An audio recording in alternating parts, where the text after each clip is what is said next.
Bandstål är ett servicecenter som gör stålverkens råvara användarvänligt för tillverkande industri.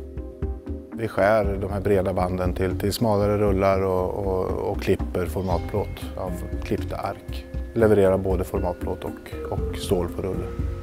Kunder är underleverantörer till bilindustrin. För att som liten också kunna vara uthållig och överleva på lång sikt. Då handlar det om att se över alla sina kostnader. Och där energi är förstås en tung bit då, i och med att vi har stora skrymmande produkter som kräver stora lokaler. Tar man exempelvis fjärrvärmen där vi kom ifrån en kostnad ursprungligen på runt 500 000 per år, eller 600 000 per år, så ligger vi idag och taktar på strax över 100 000. Det har ju enorma effekter på ett förvånande sätt.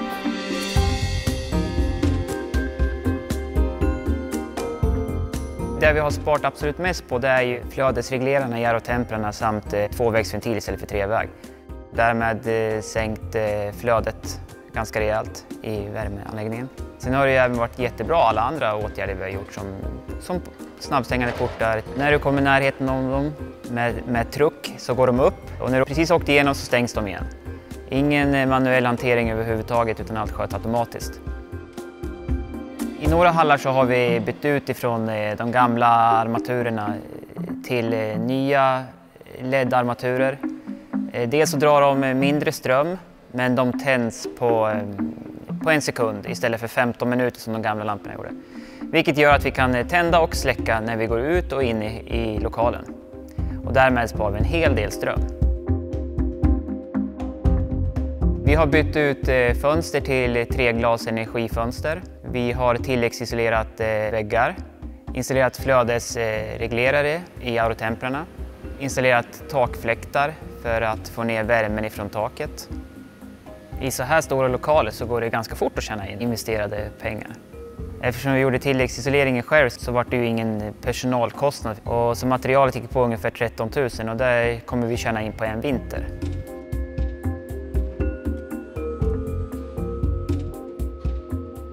Detaljerna gör skillnad. Arbetet slutar aldrig. Har man väl börjat så är det jätteroligt att kriga vidare dag för dag. För det finns hela tiden nya fokusområden där förbättringar kan genomföras.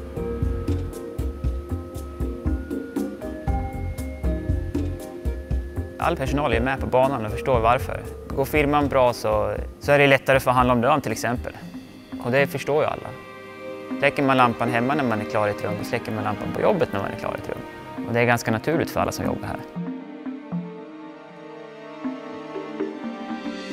Den största utmaningen det är absolut attityd hos medarbetarna. Det bygger ju på att egentligen få en sån kille som Andreas som är ute i verkligheten där det händer. Som är vaken och är engagerad och påminner på ett positivt sätt alla andra i ögonblicket när de gör avsteg ifrån vad som är optimalt.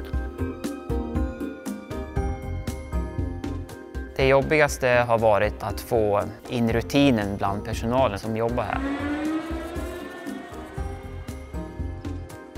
Man behöver inte göra allting på en gång. Kör lite då och då hela tiden och det behöver inte kosta stora summor pengar.